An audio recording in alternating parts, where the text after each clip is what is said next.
नमस्कार दोस्तों, पीएमसी हिंदी के स्वाध्याय सीरीज में आप सभी का स्वागत है। आज हम एक नई किताब के बारे में बात करेंगे जो है 40 मास्टर्स के संदेश। ये किताब एक पिरामिड मास्टर द्वारा ही लिखी गई है जिनका नाम है सी अरुणा।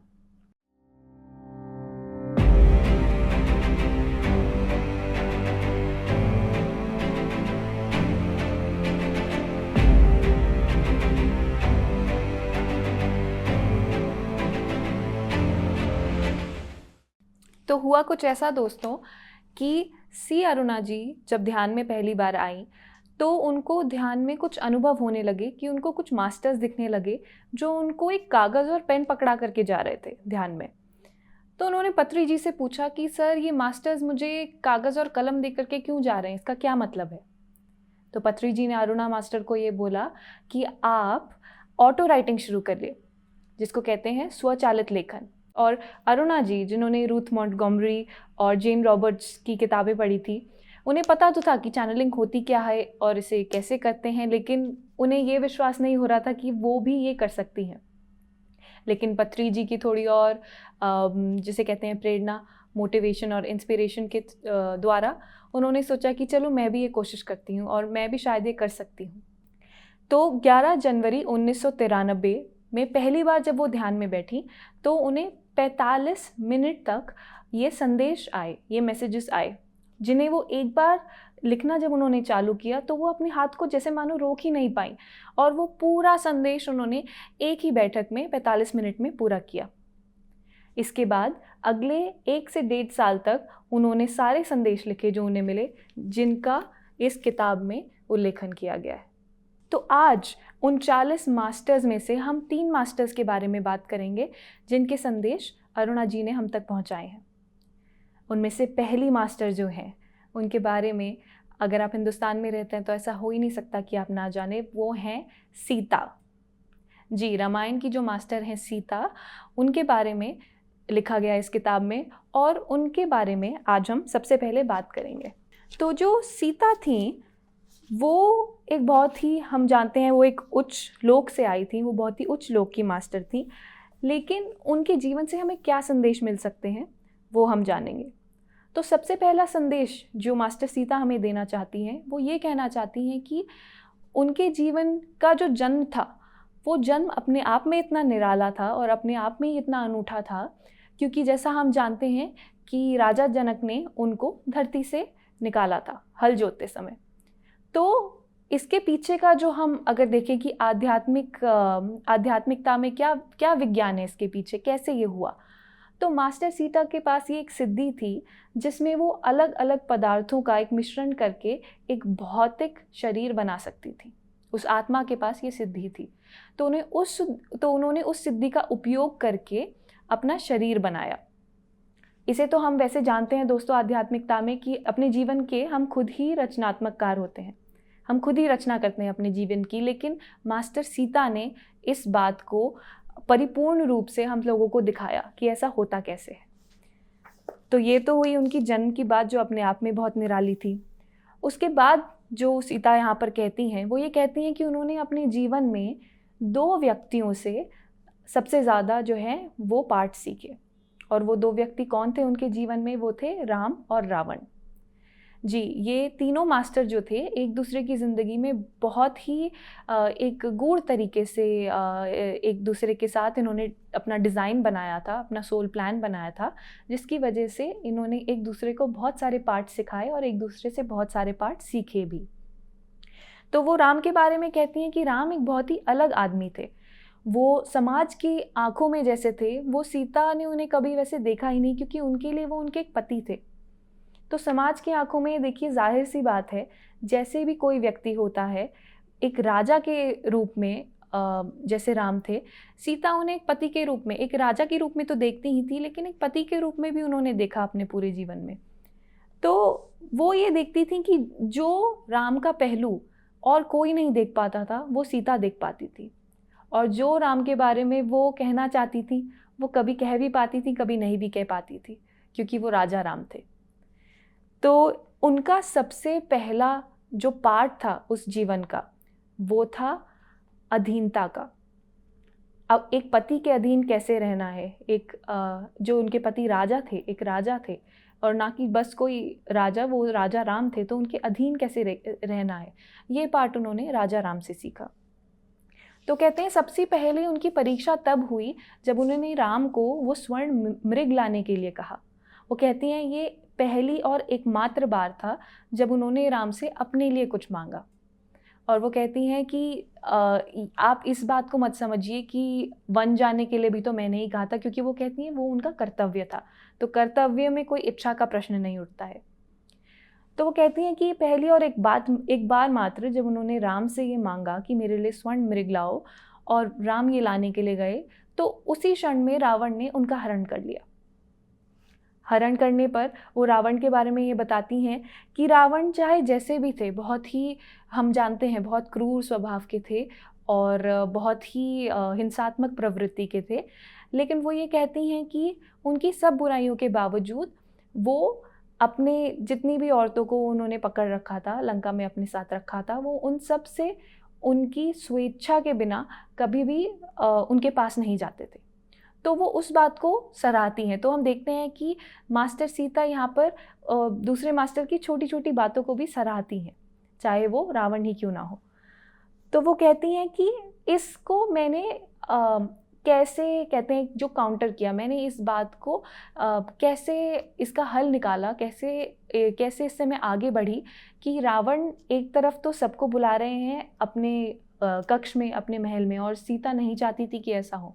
तो कहती थी मैंने अपनी ऊर्जा मात्र से ही एक ऐसा विलय बना लिया, एक ऐसा फोर्स फील्ड, एनर्जी फील्ड बना लिया जिससे रावण उनको छू भी नहीं पाते थे, रावण उनके पास भी नहीं आ पाते थे। और हम सबको लगता है कि सीता माता अशोक वाटिका में रो ही रही थी, या जितने समय वो लंका में थी उदास थी। ऐसा नहीं था, कोई भी मास्टर ऐसा नहीं रह सकता है, वो भी सीता जैसी उच्चतम मास्टर। तो जितना समय वो लंका में थी, उनका काम था कि वहाँ पर सभी जितने राक्षस थे उन सबको मास्टर बनाना। तो वो सबसे पहले उन्होंने शुरुआत की जो आसपास उनकी दासियाँ थी उनसे, और उनमें से बहुत सारे लोगों को ध्यान की तरफ ले जाने के बावजूद भी, आध्यात्मिकता की तरफ ले जाने के बावजूद भी, एकमात्र त्रिजटा ही थी जिनको वह थोड़ी सद्बुद्धि प्रदान कर पाई, जो आध्यात्मिकता के पथ पर थोड़ा सा चल पाई। लेकिन सीता अपने पूरे समय जब तक वो लंका में थी, वो ये एकमात्र काम कर रही थी कि वो सबको ध्यान सिखा रही थी, कि वो सबको आध्यात्म सिखा रही थी, कि वो सबको अपने ब्रह्म स्वरूप के बारे में बता रही थी। तो वो कहती हैं कि एकमात्र जो वो संदेश देती हैं वो ये कहती हैं कि आप में से प्रत्येक के पास मौजूद सबसे अद्भुत भौतिक साधन आपका दिमाग है, जिसका आप उपयोग करें। कहती हैं अपने कर्तव्यों में खुद को अलग करें, जाने कि आपको कहाँ देना है, क्या देना है, आवश्यक सबक सीखें, और जाने कि अपनी स्वतंत्रता कहाँ दिखानी है। वो कहती हैं अपने सभी संसाधनों और ऊर्जा का उपयोग अपने जीवन के डिज़ाइन के अनुरूप अच्छी तरह से करें, और देखें कि यह आपके वर्तमान जीवन के डिज़ाइन को सफल बनाए। यही एकमात्र और अंतिम संदेश सीता का आप सभी को है। तो ये तो थी मास्टर सीता की बात दोस्तों। जाहिर सी बात है, हमने अभी लंका की बात की, तो मन में ये आता है कि रावण इतने बड़े मास्टर थे, वो क्या संदेश देके गए हैं अरुणा जी को।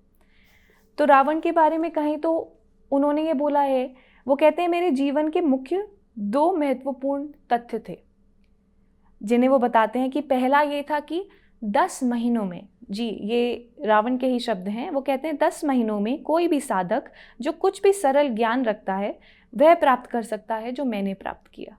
तो इसमें कोई बड़ी बात नहीं है दोस्तों।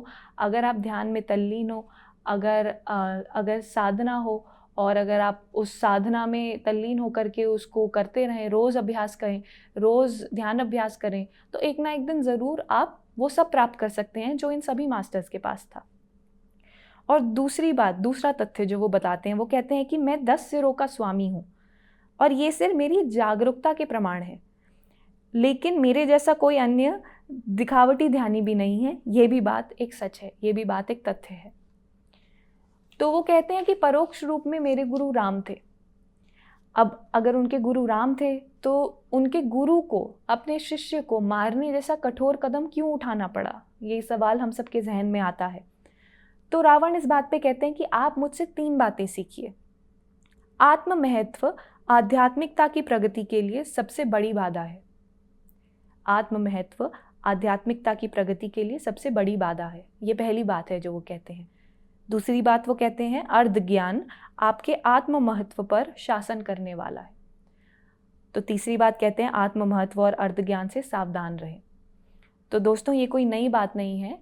हम जब आते हैं आध्यात्मिकता में, हमें एक जो हमें पहले एक भौतिक रूप से जब हम चल रहे होते हैं, प्रापंचिक जीवन चल रहे होते हैं, तो अहंकार की एक भावना अगर कहें तो वो एक प्रापंचिक अहंकार होता है।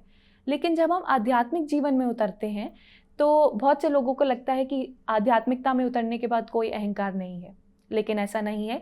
एक आध्यात्मिक अहंकार भी लोगों में उत्पन्न हो जाता है। मैं इतना ध्यान करता हूँ, मेरे पास इतनी सिद्धियाँ हैं, या इतने लोग मुझे अपना गुरु मानते हैं, या जो भी कह लीजिए। तो रावण हमें यही संदेश दे रहे हैं कि चाहे आप कितने भी बड़े विद्वान ना हो, कितने भी बड़े पंडित क्यों ना हो, आप कितने भी बड़े मास्टर क्यों ना हो, लेकिन अगर आप हिंसात्मक प्रवृत्ति से क्रूर व्यवहार करेंगे लोगों के साथ, अनुचित व्यवहार करेंगे लोगों के साथ, उनकी स्वेच्छा में बाधा डालेंगे, तो राम जैसे गुरु को अवतार लेकर के भरे आपको मारना ही पड़े, लेकिन आपका अंत एक ना एक दिन ज़रूर होगा। उस आध्यात्मिक अहंकार का अंत एक ना एक ज़रूर होगा। तो ये रावण का एक बहुत ही महत्वपूर्ण संदेश है सभी ध्यानियों के लिए, सभी मास्टर्स के लिए।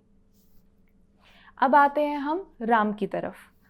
तो राम ने बहुत ही अनूठा एक संदेश दिया है यहाँ पर।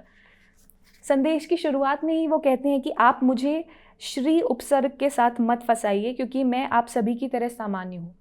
ये एक बात है जो हम हर मास्टर में देखते हैं इस किताब में, कि हर मास्टर एक बहुत ही सामान्य जीवन जी रहे थे। एक बहुत ही, अगर भौतिक रूप से देखें तो वो एक सामान्य व्यक्ति थे, लेकिन ध्यान अभ्यास के द्वारा वो बहुत ही साल बाद या बहुत ही जन्मों बाद एक ना एक दिन अपने स्वरूप को पहचान पाए और उस मास्टर की भांति हमें दिख पाए जिनकी भांति हम उन्हें जानते हैं, जैसे कि राम।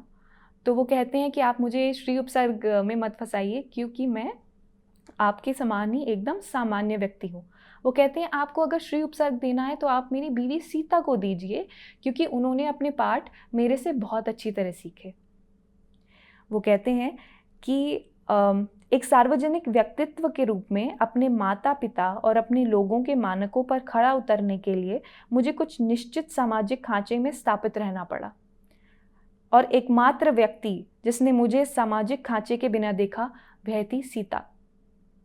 तो दोबारा जो हमने पहले बात की थी, एक पति पत्नी का जो संबंध होता है, जिस तरह आप एक दूसरे को देखते हैं, भले ही आप दुनिया की आंखों में राजा राम क्यों ना हो, आप बहुत बड़े विद्वान क्यों ना हो, आप बहुत ही शक्तिशाली क्यों ना हो, आपके पास सत्ता क्यों ना हो, आपके पास ज्ञान क्यों ना हो, लेकिन जो पति पत्नी का संबंध होता है जो हम पृथ्वी पर अनुभव करने आते हैं, वो एक ऐसा संबंध होता है जिसमें आप एक व्यक्ति को बहुत ही गहरे रूप से देख पाते हैं और उनका आईना उन्हें दिखा भी पाते हैं।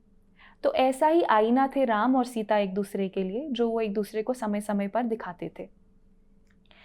तो राम ये कहते हैं कि जब तक रावण सीता को नहीं ले गया, तब तक मुझे उनकी कोई विशेषता मैंने नहीं पहचानी। उनकी अनुपस्थिति में ही मुझे पता चला कि उन्होंने सबसे आदर्श राजकुमार होने का मुखौटा लगाने में मनोवैज्ञानिक रूप से मेरी कितनी मदद की। तो यहाँ पर वे अपनी पत्नी सीता को सराह रहे हैं और बता रहे हैं कि किस तरह से एक पत्नी के रूप में उन्होंने अपनी भूमिका बहुत अच्छे से निभाई और एक मनोवैज्ञानिक बल उनको दिया, एक भावनात्मक बल उनको दिया एक पत्नी के रूप में। वो कहते हैं रावण की सीता के हरण के बाद ही मुझे अपने जीवन की रूपरेखा का महत्व समझ आने लगा। एक ध्यानी होने के नाते एक बार जब मैंने सीखे जाने वाले पाठों को पहचान लिया तो मुझे यह महसूस नहीं हुआ कि मुझे किसी आवरण या किसी मुखौटे की आवश्यकता है। तो दोस्तों, ध्यान में आने से पहले हमने बहुत सारे मुखौटे पहने होते हैं। आपकी सत्ता का कोई मुखौटा, आपके पद का कोई मुखौटा, मैं इस देश से हूँ इस बात का मुखौटा, या मेरी ये जॉब है, मैं इतना काम करता हूँ, मेरी इतनी सैलरी है। बहुत सारे मुखौटे हम पहन के चलते हैं एक सामाजिक रूप से, लेकिन जब हम ध्यान में आते हैं तो उस आईने से हम परिचित हो जाते हैं, जो कि हमारा उच्चतम स्वरूप है, और उसके बाद वे सभी मुखौटे धीरे धीरे गिरने लगते हैं और हमें यह समझ में आता है कि ये सब केवल मुखौटे हैं, ये सब केवल एक रूप है जिसे हम एक भूमिका है जिसे हम निभा रहे हैं पृथ्वी पर। तो दोस्तों, ये कहते हैं कि एक राजकुमार के रूप में मैं राजा राम तब बढ़ा जब मैंने किताबें पढ़ी, आज्ञाकारी, ईमानदार, एक आदर्श आदमी, आदर्श पति, आदर्श भाई आदि। तो जो भी आपने राम के बारे में सुना है, समझा है, साझा है, वो सब राम तब बन पाए जब ये मुखौटे उनके आंखों से उतरे। देखिए दोस्तों, कितनी अद्भुत और कितनी निराली बात है। जो भी हमें चाहिए होता है वो हमें उस वक्त शायद कभी नहीं मिलता जब हमें वो चाहिए होता है, और जिस क्षण हम उसकी लालसा को छोड़ देते हैं उसी क्षण वह हमें मिलता है। तो ऐसा ही कुछ राम जी के साथ हुआ, क्योंकि वो कहते हैं कि शुरुआत में मैं किसी भी अन्य सामान्य राजकुमार की तरह जीना चाहता था, एक राजा बनना और एक राजा के रूप में एक आरामदायक जीवन जीना चाहता था। लेकिन फिर मुझे राजा के रूप में आराम का यह सब विचार छोड़ना पड़ा, क्योंकि मुझे संगत का सबक सीखना था, पति पत्नी के रिश्ते का सबक सीखना था और नए दोस्त बनाने थे। वो कहते हैं कि जब वे बचपन में, जब वो बहुत छोटे थे, 15-16 साल की उम्र के थे, तभी उनके अंदर एक वैराग्य उत्पन्न हो गया था, और उसी वैराग्य की भावना को सही मार्गदर्शन देने के लिए उनके कुलगुरु जो हैं गुरु वशिष्ठ, उन्होंने राम को कहानियों के माध्यम से आध्यात्मिकता का बोध कराया था। तो वो कहते हैं कि जब मैं एक साधु के रूप में रहना चाहता था तो मेरे आसपास के सभी लोगों ने मुझे विश्वास दिलाया कि राजकुमार के रूप में जीवन मेरे लिए बेहतर था और मेरे जीवन का सबसे वांछित और आवश्यक पहलू था। लेकिन जब मैं राजा बनने के लिए एक राजकुमार के रूप में महल में रहना चाहता था तो मुझे जबरन जंगलों में ले जाया गया। तो दोस्तों, जैसा मैंने कहा कि ये अक्सर जीवन में होता ही है कि जो पाठ हमें सीखना होता है वे उस समय हमारे पास नहीं आता जब हम तैयार हों, लेकिन जब वो हमारे लिए ज़रूरी होता है तो वो पाठ अपने आप हमारे पास आ जाता है, भले ही हम उसके लिए तैयार हों या ना हो।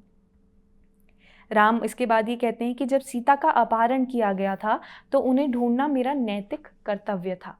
ये ड्यूटी थी उनकी, जिसमें उनकी सहायता की कुछ अन्य मास्टर्स ने, जिन्हें हम जानते हैं, सुग्रीव, बाली, और वो कहते हैं कि उनके दो गुरु विभीषण और हनुमान भी थे, जिन्होंने राम को, जब वो जंगल में सीता को ढूंढ रहे थे, तो कई सारा आध्यात्मिक ज्ञान प्रवाहित करने में मदद की थी। तो राम अपने जीवन में 2 संदेश देते हैं, सबसे महत्वपूर्ण संदेश।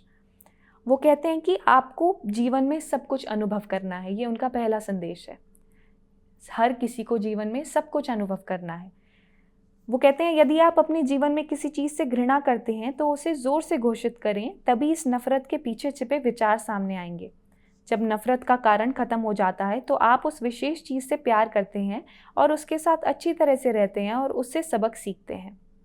यदि आप उस विशेष पहलू पर घृणा को दबाते हैं तो आप उस महत्वपूर्ण पार्ट से दूर चले जाते हैं। तो यहाँ पर हमें ये समझ में आता है दोस्तों कि चाहे जो भी भावना हमारे अंदर हो, हमें उसे प्रकट करना चाहिए, हमें उसे एक्सप्रेस करना चाहिए, हमें उसे बाहर लाना चाहिए, क्योंकि जितना हम अपने अंदर की भावनाओं को दबाते हैं, हम उस अनुभव से खुद को वांछित करते हैं। तो दूसरा जो कहते हैं कि उन्हें क्या पाठ मिला उस जीवन में, वो कहते हैं राम के रूप में मेरा जीवन एक राजा के रूप में स्पष्ट रूप से दिखता है कि आपको एक समय में केवल एक ही काम करना चाहिए। इसका क्या मतलब है? वो कहते हैं कि मान लीजिए कि आप रात के समय ध्यानी हैं तो आप अपने दिन के समय ध्यानी नहीं हो सकते। अब ये कहने का क्या तात्पर्य है यहाँ पर? ये कहने का मतलब ये है कि अगर आप ध्यान करते हैं, अगर आप ध्यान में बैठते हैं और आप ध्यानी हैं तो आप रात में ध्यान करें। ये कहने का मतलब है कि ध्यान के कारण आप अपने कर्तव्यों से मुँह नहीं मोड़ सकते। आपको दिन में अगर आप काम पर जाते हैं तो आपको मीटिंग में बॉस की बात सुननी ही पड़ेगी। अगर आप दिन में आपके बच्चे हैं तो आपको बच्चों को देखभाल करनी ही पड़ेगी। आपका जो ध्यान है आप वो रात में करें। आप अपनी मीटिंग में अपनी बॉस की बात करते समय ध्यान करेंगे तो ये आध्यात्मिकता का वो पहलू नहीं है जो राम हमें बताना चाहते हैं। तो वो कहते हैं सामाजिक प्राणी के रूप में हमें इन भूमिकाओं को अच्छी तरह से निभाना चाहिए, तभी हम अपने आध्यात्मिक कर्तव्यों को अच्छी तरह निभा सकते हैं। यदि पृथ्वी एक विद्यालय की तरह है तो पृथ्वी पर भौतिक जीवन में आध्यात्मवाद पोस्ट डॉक्टोरल शोध करने जैसा है। वो कहते हैं आपका जीवन डिजाइन और साथ ही साथ आध्यात्मवाद के अमृत का आनंद लेना है। तो दोस्तों, इन तीनों मास्टर्स के संदेश साझा करने के बाद हमें क्या समझ में आता है, एक बार देखते हैं कि ब्रह्मर्षि पत्री जी ने इसके बारे में क्या कहा है। इस पुस्तक के अंत में उन्होंने कुछ अपनी टिप्पणी दी है इस पुस्तक और इन सभी संदेशों के बारे में। उन्होंने कहा है कि अब जब ये उल्लेखनीय पुस्तक पढ़ ली गई है तो आप कैसा महसूस करते हैं। मुझे विश्वास है कि प्रत्येक पाठक को सभी गुरुओं के संदेशों के माध्यम से चलने वाली लगभग एक विलक्षण विचारधारा की समझ होगी। हालांकि मैं अपनी ओर से जोड़ना चाहता हूँ जो मुझे लगता है कि प्रत्येक समझदार इंसान को पता होना चाहिए। प्रत्येक समझदार इंसान के पास ये 5 चीज़ें होनी चाहिए, और वो 5 चीज़ें क्या हैं? वो हैं ईमानदारी, वैज्ञानिक स्वभाव, सत्य की प्यास, धैर्य और हिंसा के प्रति घृणा। वो कहते हैं इन 5 गुणों के बिना मनुष्य को समझदार नहीं कहा जा सकता है। कहते हैं मुझे विस्तृत करने दीजिए। ईमानदारी पारदर्शिता के अलावा और कुछ नहीं है। आपका बाहर आपके अंदर के बराबर होना चाहिए। छिपाने या शर्म महसूस करने के लिए कुछ भी नहीं होना चाहिए। तो ये वो पहला गुण है जिसके बारे में पत्री जी बात करते हैं, जो है ईमानदारी। दूसरा गुण वो है साइंटिफिक टेम्पर, जो वो हमें शुरुआत से ही सिखाते आए हैं PSSM में। वो कहते हैं साइंटिफिक टेम्पर कुछ और नहीं बल्कि वैज्ञानिक पद्धति से हमेशा अवगत रहना है। वैज्ञानिक स्वभाव का होना वैज्ञानिक रूप से सोचना, बोलना, सुनना, पढ़ना, जीना, व्यवहार करना है, यानी पर्याप्त डेटा, कारण और खुले दिमाग के साथ। सत्य की प्यास जो तीसरा गुण है वह प्रगति के लिए ज़रूरी है। सभी प्रगति व्यक्ति में ऐसी प्यास का परिणाम है। अगला है वो सत्य। सत्य स्वयं के बारे में सत्य को संदर्भित करता है, दुनिया भर में अज्ञात वास्तविकताएं आदि जो हमें सिखाता है। धैर्य, जल्दबाजी में निष्कर्ष पर नहीं पहुंचना चाहिए। धैर्य का अर्थ है व्यक्तिगत डेटा या राय आदि को कुछ समय के लिए दूर रखना और हर वर्तमान क्षण में निष्पक्षता लाना। और अंत में जो कहते हैं कि एक समझदार व्यक्ति की पहचान एक स्वस्थ हिंसा के लिए घृणा है। हिंसा मूल रूप से जानवरों और पौधों के साम्राज्यों के खिलाफ और मानव साम्राज्य के बच्चों और महिलाओं के खिलाफ है। जानवरों को कैसे मारा और खाया जा सकता है, पेड़ों को अंधाधुंध कैसे काटा जा सकता है, बच्चों के साथ कठोर व्यवहार कैसे किया जा सकता है। पत्री जी बोलते हैं कि इस हर प्रकार की हिंसा के लिए घृणा ही एक समझदार व्यक्ति की निशानी है। और जहाँ तक इस पुस्तक की बात आती है, वे कहते हैं कि इस पुस्तक के सभी आचार्यों के संदेशों का सार क्या है।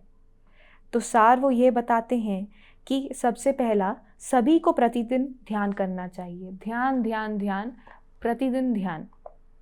दूसरा, सभी को दैनिक अनुभवों का आदान प्रदान करना चाहिए। सज्जन संगत्य करनी चाहिए, एक दूसरे मास्टर से बातें करनी चाहिए।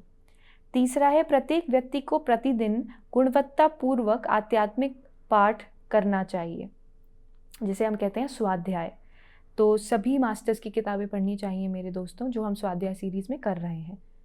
चौथा है प्रत्येक व्यक्ति को सामान्य पारिवारिक जीवन व्यतीत करना चाहिए, जिनमें वह ये अपने कुछ पॉइंट्स जोड़ते हैं। कहते हैं सभी को शाकाहारी होना चाहिए, सभी को बच्चों के साथ कोमलता से पेश आना चाहिए और सभी को पौध संस्कृति के सक्रियता से बढ़ावा देना चाहिए। तो दोस्तों, ये वो सारे संदेश हैं जो इन मास्टर्स के अलावा ब्रह्मर्षि पितामह पत्री जी ने हमें दिए हैं इस किताब के माध्यम के थ्रू। और हम अरुणा जी और पत्री जी का नमन करते हैं कि इन मास्टर्स का संदेश वो हम तक लाए, उसे हमने सीखा, समझा, आध्यात्मिकता में साझा किया और आज हम एक दूसरे से स्वाध्याय सीरीज़ के माध्यम से इसे बांट रहे हैं। तो दोस्तों, इसी के साथ आज की सीरीज़ को हम ख़त्म करेंगे। ऐसे ही बने रहिए स्वाध्याय सीरीज़ के साथ, एक नई किताब एक नए पिरामिड मास्टर के द्वारा। PMC चैनल को देखते रहिए और हम अगली बार आपसे एक नई किताब के साथ मिलेंगे। धन्यवाद।